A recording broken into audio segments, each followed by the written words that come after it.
showed him pictures. One of the gentlemen who was in the room, he said, I'll be right back. He ran home. He came back.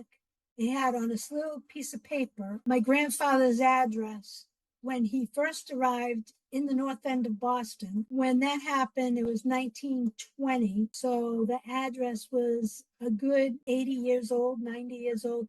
And they had kept it in the family Wow, all that's those something. years. Yeah. So how old was he when he got to the North End? My grandfather was 32.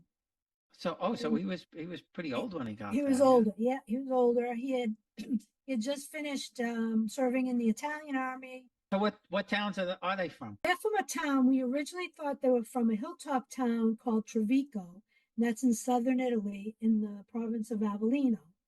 But come to find out, Trevico's kind of, they split it off, and another town evolved in the valley called Valsecarda, and it's halfway between Naples and Foggia, so inland. And they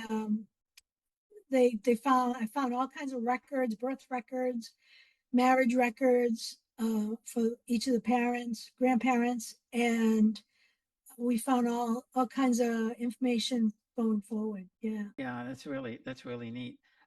So now the cousins that you found, did they know that they had family in Italy, or was it a surprise to them? They knew that they had cousins in the I should have said America, but in the States. They knew they yeah. had cousins in the States, but where my grandfather was writing to them, once he stopped because he had passed away, he stopped writing. They lost contact, so they weren't sure who was left here. They when I went to see them, amazingly, I mentioned my grandfather. I showed him pictures. He had seen enough of the war, and he found with his brother a way to come to the States in 1914. And it was just the start of World War One. And he came to the States, and they worked for about a year.